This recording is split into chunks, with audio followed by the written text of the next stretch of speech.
என்னும் பெயருள்ள மிகுந்த ஆஸ்திக்காரனாகிய இனத்தான் ஒருவன் இருந்தான். இந்த போவாசில் காணும் கிறிஸ்து என்ற தலைப்பில் இன்றைக்கு நாம் தேவனுடைய வார்த்தைகளை தியானிக்க போகின்றோம். போவாஸ் என்கிற மனிதன், அவனுடைய பெயரனுடைய அர்த்தம் ஸ்ட்ரெங்த், பலன். கர்த்தருக்கு ஸ்தோத்திரம். மிகுந்த பலவானான ஒரு மனிதன். ஆனால் அவனுடைய பலன் என்று சொல்லுவது சரீர பலன் என்பதை விட மிகுந்த ஆஸ்திக்காரனாகிய ஒரு மனிதன். அந்த நாட்டிலே ஒரு பெயர் பெற்ற ஒரு பெரிய ஐஸ்வர்யவானாகிய அப்படிப்பட்ட ஒரு பலன் வாய்ந்த ஒரு மனிதன். கர்த்தருக்கு ஸ்தோத்திரம். நம்முடைய ஆண்டவராகிய இயேசு கிறிஸ்துவுக்கு இவன் ஒரு நிழலாக காணப்படுகின்றான். இயேசு கிறிஸ்து இந்த உலகத்தில் வந்து பிறக்கின்ற அந்த வம்சாவழியிலே இவனும் ஒருவனாக இடம்பெற்றிருக்கின்றான். இயேசு கிறிஸ்துவுக்கு ஒரு முப்பாட்டன் என்று உலக சரித்திரத்தில் சொல்லப்படக்கூடிய ஒரு பாக்கியத்தை இவன் பெற்றிருக்கின்றான். இந்த போவாஸ் என்கிற பெயரே ஸ்ட்ரெங்த், பலன். கர்த்தருக்கு ஸ்தோத்திரம். நம்முடைய ஆண்டவராய் இயேசு கிறிஸ்து நமக்கு எல்லா விதத்திலும் பலனாக இருக்கிறார் என்பதை நாம் அறிந்திருக்கிறோம். இந்த மனிதன் ஒரு பலம் வாய்ந்த மனிதனாக இருந்தபடியினால்தான் அன்றைக்கு அவனை தேடி வந்த, நாடி வந்த நகோமிக்கும் ரூத்துக்கும் அவனால் உதவி செய்ய முடிந்தது, அவர்களை காப்பாற்ற முடிந்தது. அவர்களை காப்பாற்றுகின்ற, அரவணைக்கின்ற ஒரு பலன், திராணி அவனுக்கு இல்லாமல் போயிருக்கும் என்றால் அவனை கொண்டு ஒரு பிரயோஜனம் இல்லை. அதே போலதான் நம்முடைய ஆண்டவராய் இயேசு கிறிஸ்துவாகிய பரம போவாசும், அவர் இந்த நகோமியை போல, ரூத்தை போல கைவிடப்பட்டவர்களுக்கு, வாய்ப்பு வழி இல்லாதவர்களுக்கு, சங்கடத்தில் வருத்தத்தில் நிற்கிறவர்களுக்கு, இழந்து போனவர்களுக்கு அவர் ஆறுதல் தரவும், பலன் தரவும், புதுவாழ்வு தரவும், எல்லாவித அரவணைப்பு நன்மைகளை அருளவும் அவர் மிகவும் வல்லமையும் பலனும் உள்ளவராக இருக்கிறார். ஹல்லேலூயா. அவர் ஒன்றும் முடியாதவர் அல்ல, இயலாதவர் அல்ல. ஐயோ பிள்ளை, நான் உனக்கு உதவி செய்திருப்பனே, எனக்கு இப்பொழுது சூழ்நிலை மோசமாயிருக்கிறது என்று சொல்லக்கூடியவர் அல்ல. ஐயோ என் உள்ளம் உனக்கு உதவி செய்ய ரொம்ப விரும்புகிறது, ஆனால் என் கையில் ஒன்றுமில்லையே, என்ன செய்வேன் என்று சொல்லுகிறவர் அல்ல. நம்முடைய ஆண்டவராய் இயேசு கிறிஸ்து அவர் முழு பலன் வாய்ந்தவர். ஹல்லேலூயா. அவர் உதவி செய்ய திராணி உள்ளவர். எந்த விதமான உதவிகளை செய்யவும் இயேசு கிறிஸ்து பலன் வாய்ந்தவராக இருக்கின்றார். இரண்டாவதாக இந்த வசனத்தில் வாசித்தோம், இந்த மனிதன் மிகுந்த ஆஸ்திக்காரனான போவாஸ் என்று சொல்லி வாசித்தோம். மிகுந்த ஆஸ்திக்காரன், நிறைய ஆஸ்தி அவனுக்கு இருக்கின்றது. கர்த்தருக்கு ஸ்தோத்திரம். அதே போலதான் நம்முடைய ஆண்டவராய் இயேசு கிறிஸ்துவும் மிகுந்த ஆஸ்திக்காரர். அல்லேலூயா. இயேசு கிறிஸ்துவை போல ஒரு ஆஸ்திக்காரரை நீங்கள் எங்கும் பார்க்க முடியும். அகிலாண்டம் முழுவதிலும் வேறு யாரும் இல்லை. இயேசுவே மிகுந்த ஆஸ்திக்காரர். அல்லேலூயா. அவருடைய ஆஸ்திகளுக்கு ஒரு அளவில்லை, அவருடைய ஆஸ்திகளின் எல்லைக்கு ஒரு முடிவில்லை. அவருடைய ஆஸ்திகளுடைய கணக்கை ஒருவராலும் பார்த்து இத்தனை என்று சொல்லிவிட முடியாது. அவ்வளவு தூரம் அவர் மிகுந்த ஆஸ்திக்காரராக இருக்கின்றார். 2 கொரிந்தியர் 8ஆம் அதிகாரம் 9ஆம் வசனம் சொல்லுகிறது, அவர் ஐஸ்வர்யவானாய் இருந்தும் உங்களுக்காக தம்மை தாமே தரித்திரமாக்கினார் என்று சொல்லப்பட்டிருக்கிறது. அந்த வசனம் இயேசு கிறிஸ்து ஒரு மகாபெரிய ஐஸ்வர்யவான் என்பதை அழகாக சித்தரித்து காட்டுகின்றது. இயேசு மகாபெரிய ஐஸ்வர்ய சம்பன்னர்.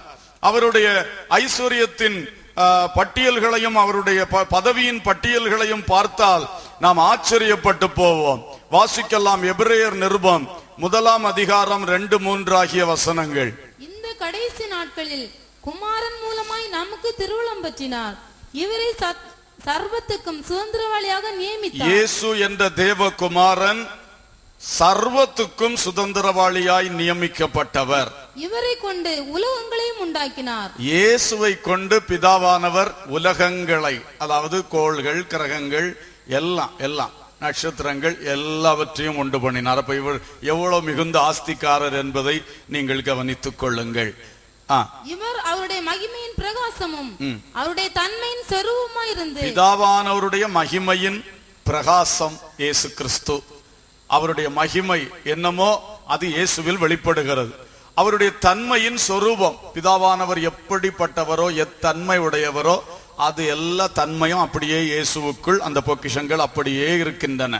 இப்படியே சொல்லி கொண்டு போனால் இந்த உலகங்கள் என்று சொல்லக்கூடிய அந்த அந்த பிசிக்கலான அந்த ஆசீர்வாதங்கள் மாத்திரமல்ல, இந்த உள்ளத்தில் இருக்கக்கூடிய ஆசீர்வாதங்கள் என்று எல்லாவித ஆசீர்வாதங்களால் நிறைந்தவராகவே அவர் இருக்கின்றார். இன்னும் கொலோசையர் நிருபம் 1 அதிகாரம் 15 வாசியுங்கள். கொலோசையர் 1:15. அவர் அதரிசனமான தேவனுடைய தற்சுரூபமும் சர்வ சிருஷ்டிக்கும் முந்தின பேருமானவர். ஏனென்றால் அவருக்குள் சகலமும் சிருஷ்டிக்கப்பட்டது, பரலோகத்தில் உள்ளவைகளும் பூலோகத்தில் உள்ளவைகளும் ஆகிய காணப்படுகிறவர்களும் காணப்படாதவைகளுமான சகல வஸ்துக்களும், சிங்காசனங்கள் ஆனாலும் கர்த்தத்துவங்கள் ஆனாலும் துரைத்தனங்கள் ஆனாலும் அதிகாரங்கள் ஆனாலும் சகலமும் அவரை கொண்டும் அவருக்கென்றும் சிருஷ்டிக்கப்பட்டது. அவர் எல்லாவற்றிற்கும் முந்தினவர், எல்லாம் அவருக்குள் நிலை நிற்கிறது. சரி, மிக அழகாய் சொல்லி இருக்கு. எல்லாம் அதுல பட்டியல் போட்டிருக்கிறத பாருங்க. தேவனுடைய தர்ஸ்வரூபமாக இருக்கிறார் அப்படின்னா தேவனுக்குரிய எல்லாம் அவருக்குள்ளே இருக்கிறது. அவர் சர்வ சிருஷ்டிக்கும் முந்தின பேரானவராக இருக்கின்றார். அவருக்குள் சகலமும் சிருஷ்டிக்கப்பட்டது. சிருஷ்டிக்கப்பட்ட எதுவும் அவருக்குள் தான் சிருஷ்டிக்கப்பட்டிருக்கிறது. பரலோகத்தில் உள்ளவைகளும் பூலோகத்தில் உள்ளவைகளும் ஆகிய காணப்படுகிறவைகளும் காணப்படாதவைகளும் ஆகிய சகல வஸ்துக்களும் அவருக்குள்ளது. அல்லேலூயா. காணுகிறதும் காணாததுமான சகலம் அப்படிதானே. காணுகிற மண்ணும் மரமும் கல்லும் எல்லாம் யாருடையது சொல்லுங்க. நல்ல சத்தமா சொல்லணும்ல. அநேகருக்கு இது தெரியவில்லை அல்லவா? நீங்க இப்ப சத்தமா சொல்லணும் அல்லவா? இந்த உலகத்துல காணுகிற கல்லும் மண்ணும் மரமும் எல்லாம் யாருக்கு சொந்தமானது? மலைகள் எல்லாம் யாருக்கு சொந்தமானது? மலை முகடுகள் எல்லாம் யாருக்கு சொந்தமானது? இப்படி சத்தம் போடுறதுனாலதான் வேற யாரோ வச்சுக்கிட்டு இருக்காங்க. கொஞ்சம் ஒழுங்கா சத்தம் போட்டீங்கன்னா அது தேவனுடைய கிரியைகள் அங்க நடக்க முடியும். பெந்தேகோஸ்துக்காரர்கள் இப்படி இருந்து அல்லேலூயா அல்லேலூயா அல்லேலூயா அல்லேலூயா இப்படியே அவங்க சத்தம் குறைஞ்சு போனதுனாலதான் இன்றைக்கு தேவனுடையவைகள் எல்லாம் சத்துரு கையில் எடுத்து வச்சுட்டு தேவ பிள்ளைகளை நசுக்கி கொண்டே இருக்கிறான். இனி ஆயிலும் சத்தம் போடுவீர்களா? மலைகள் எல்லாம் யாருடையவைகள்? செல்லையன் பிரதருடைய சத்தத்தோட எல்லாருடைய சத்தமும் இஞ்சி நிக்கணும். அப்படி சத்தம் போடணும் எல்லாரும். கர்த்தருக்கு ஸ்தோத்திரம். மலை முகடுகள் எல்லாம் யாருடையது? சமுத்திரம் யாருடையது? பூமி யாருடையது? பட்டணங்கள் எல்லாம் யாருடையது? கிராமங்கள் எல்லாம் யாருடையது? அல்லேலூயா. இந்த அறிவு முதலாவது தேவ பிள்ளைகளுக்கு வர வேண்டும். எல்லாம் அவருடையது, உண்டானதெல்லாம். அதுலயும் காணப்படாதவைகள், காற்று யாருடையது? எல்லாம் தேவனுடையது. கண்டால் கண்ண தேவதூதர்கள்லாம் யாருடையவர்கள்? கர்த்தருக்கு ஸ்தோத்திரம். அல்லேலூயா. எல்லாம் கர்த்தருக்கு என்றுதான், எல்லாம் கர்த்தருக்கு என்றுதான். இன்னும் சொல்ல போனா இடறி போக கூடாது, குழம்பி போக கூடாது. சாத்தானும் அவனுடைய சேனைகளும் இத்தனை காலம் வைக்கப்பட்டிருக்கிறதும் யாருக்கு என்றுதான் சொல்லுங்க. அவர் பூரண ஜெயம் எடுப்பதற்காகத்தான். அல்லேலூயா. இந்த பாக்ஸிங் பழகிறவனுக்கு குத்துறதுக்கு ஒரு சாக்கு மூட்டை வேணும் இல்ல, அதுக்கு தான். கர்த்தருக்கு ஸ்தோத்திரம். அல்லேலூயா. இது போல எல்லாமே எல்லாமே யாருக்கு தான்? அவருக்கென்றும் அவரை கொண்டும் அவருக்குள்ளும் எல்லாம் எல்லாம் இயேசு. அப்போ அவர் எவ்வளவு பெரிய ஆஸ்திக்காரர். ஹல்லேலூயா. ஸ்தோத்திரம். இப்படியாக எல்லாமே அவருடையது. அவர் தேவனோடு இருந்தார், தேவனாக இருந்தார், இன்றைக்கும் தேவனாகத்தான் இருக்கிறார். Praise the Lord.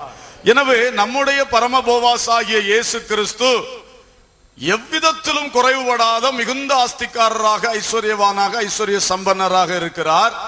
எனவே அவரை நாடி வந்த நகோமிக்கும் ரூத்துக்கும் அந்த போவாஸ் உதவி செய்தது போல இந்த இயேசு கிறிஸ்துவை நாடி வருகின்ற எந்த ஒரு நகோமிக்கும், எந்த ஒரு ரூத்துக்கும், அல்லது அந்த சூழ்நிலையில் ஆக்கப்பட்டிருக்கின்ற எந்த ஒரு மனுஷனுக்கும் மனுஷிக்கும் எல்லா உதவிகளும் செய்ய இந்த இயேசு போதுமானவர், நிறைவுள்ளவர், மனமுள்ளவர். அல்லேலூயா.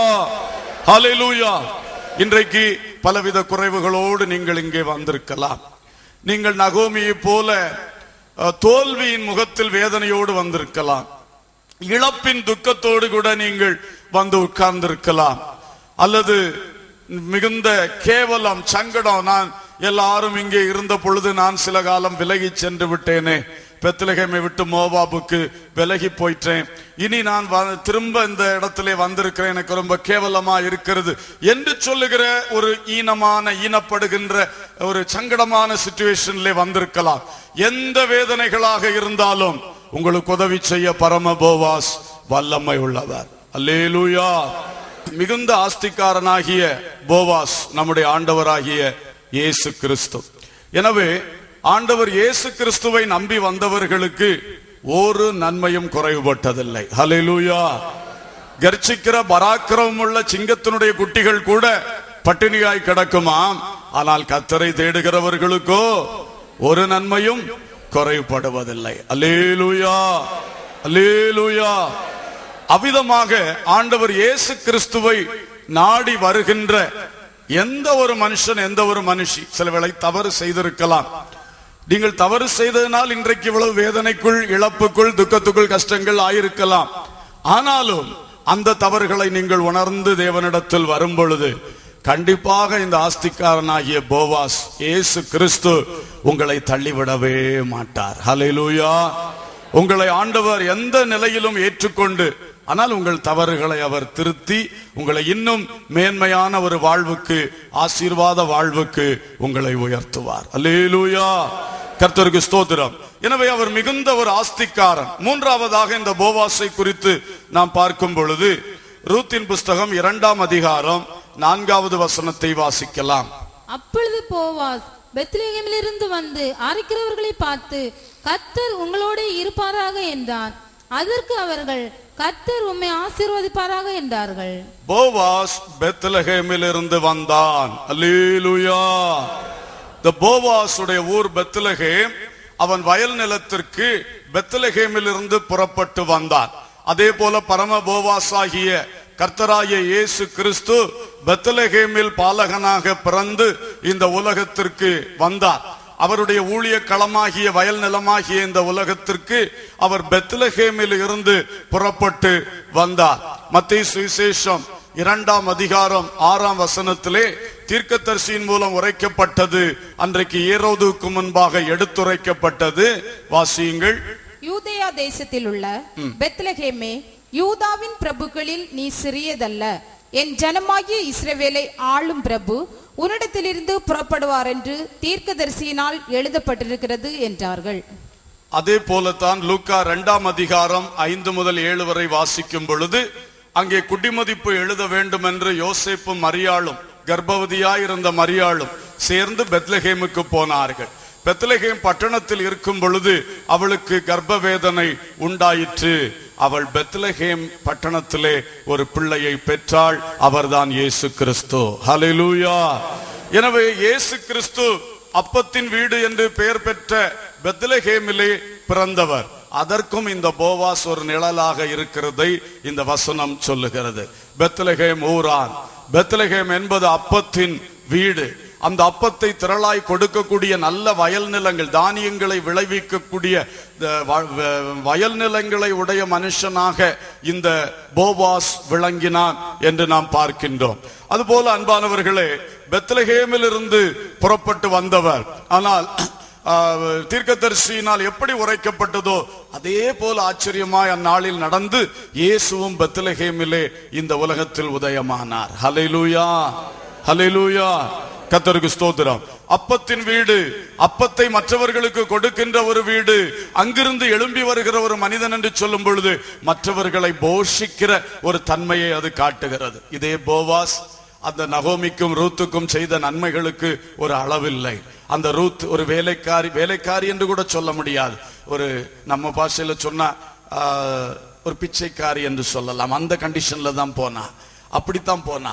ஆனால் அவளுக்கு அவன் தானியங்களை கொடுத்து அவளை உபசரித்து அவளுக்கு செய்த சலக்கரணைகள் மிக விசேஷமானவைகள். நகோமிக்கு அவன் பாராட்டின தயவு மிக பெரியது. இதே போலதான் இப்படி இயேசு கிறிஸ்துவை நம்பி வருகிறவர்களுக்கும் ஒரு நாளும் அவர் குறைவாக வைக்கவே மாட்டார். அல்லேலூயா. அவர் எழுத்தின்படி நம்முடைய உணவு காரியங்களிலும் நம்மை போஷிக்கிறவர்.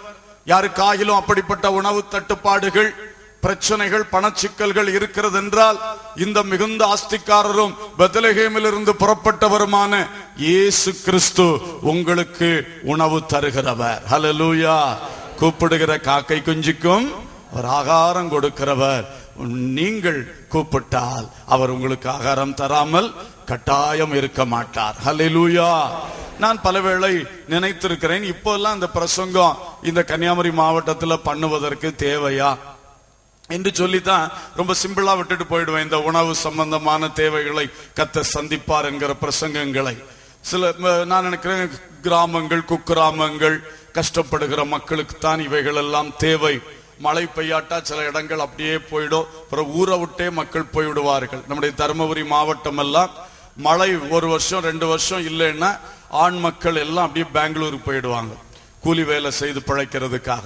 ஏன்னா விவசாயம் செய்ய முடியாது, இப்படிப்பட்ட கண்டிஷன். அப்ப அந்த மாதிரி அவர்களுக்கு பயங்கரமான பிரச்சனை. இப்ப கூட கடந்த 2-3 ஆண்டுகளாய் சரியான மழை இல்லாமல் மிகுந்த வறட்சிக்குள் தான் அவர்கள் கஷ்டப்படுகிறார்கள்.